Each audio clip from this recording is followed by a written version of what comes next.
Well, folks, welcome to another episode of Bushcraft North of 60. I pretty much found the mother lode here for firewood.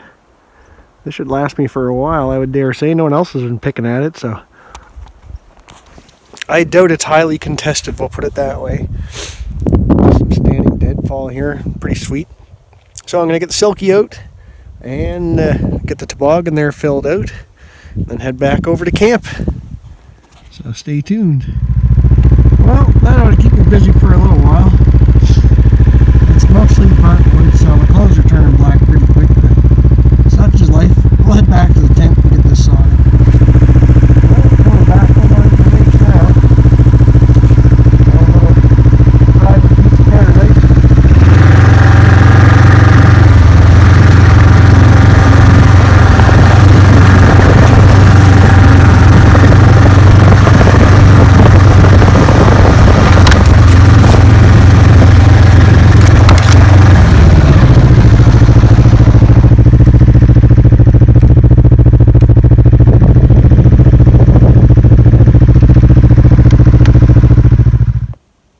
We're starting to put a dent in her.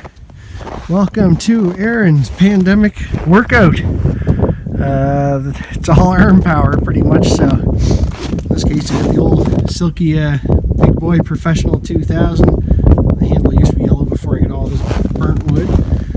Yeah, if you had a I don't know, like a bow saw, or if you bushcrafted yourself up a buck saw, you could do the same thing. But if you got access to this sort of stuff right now, may or may not have it for long, who knows, but make the best of it. Get some exercise. I know people in town have been going for walks and skiing and snowshoeing and stuff. Yeah, that's alright. I'll probably do a bit of that too, but might as well kill two birds with one stone, we'll say. Get some exercise. You gotta drop it down, drag it to the sled, buck it up, bring it back here, and buck it up into pieces for the stove, and then roll it inside the tent and stack it up. So maybe not the most intense cardio, but definitely some good strength training, we'll say, and a bit of cardio. And riding that thing, I love my machine. That's an awesome snowmobile, but it definitely keeps you on your toes. That's something that, for where I go with it and how I ride it, is a little more involved than just sitting there. So you don't passively ride a snowmobile, at least not if you're doing it right or going anywhere fun. So yeah, when I haven't ridden that for a bit and I get back on it, I feel it all through my neck and my shoulders and my back and my core and my legs and everything. So proper thing. If you're going to get a workout, you might as well make your workout work for you, right? The wind's just starting to pick up a little bit. That's fine by me. It's coming from kind of behind the tent, so I'm sheltered a bit here, and it keeps me from huffing as much sawdust. So, especially tamarack. You don't want to inhale tamarack sawdust. So if you don't know what tamarack is, larch would be another name for it, but apparently it can cause heart palpitations. So rather than test that theory, I'll just try to avoid it.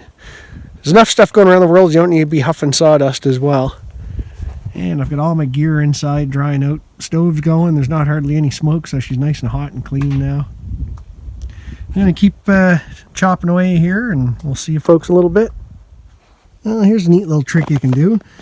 Once you get your log about this long, it's kind of awkward to bring the whole thing this way and try hold it and keep cutting those ends off. But if you cut, in my case it works so good for my stove, I get 3 pieces out of it. If you cut through where this is dry, you're not going to get a whole lot of top bind right away until you're just about done. I cut through and leave probably 10% down at the bottom. Take the saw out, grab that log and bang it on the ground here just to snap those off, and you're good to go. Well, there's the last piece of wood for this trip. Just an old piece of tamarack. Got her opened up pretty good too. We'll burn that down here before I leave. I don't like to leave a raging fire going. I don't mind embers, but I like making sure I still have the tent to come back to. So there's my wood pile. At least the bigger stuff, I'll trim all those smalls up, keep them for starting fires. So I'll get those piled up and get things ready to go. Well, folks, there's my pile of wood here. Got just enough room for the cot still when I pull those boxes out. That should do me for a weekend or two. Maybe a little bit more than that, but that's alright. Machine started up. Sun's just about ready to set here.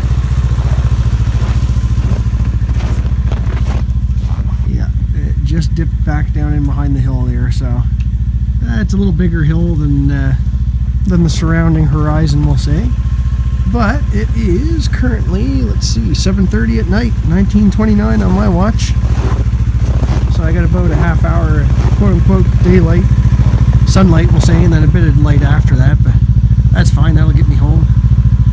So, until next time, hopefully you folks find ways to keep yourselves occupied during all this craziness that's going on, and out of trouble, and all that good stuff. If you can get out and do this, great. If you can't, well, I'll keep trying to at least give you something to get away into here and get your mind off it. But until then, we'll see you folks here from the Northwest Territories. Take care.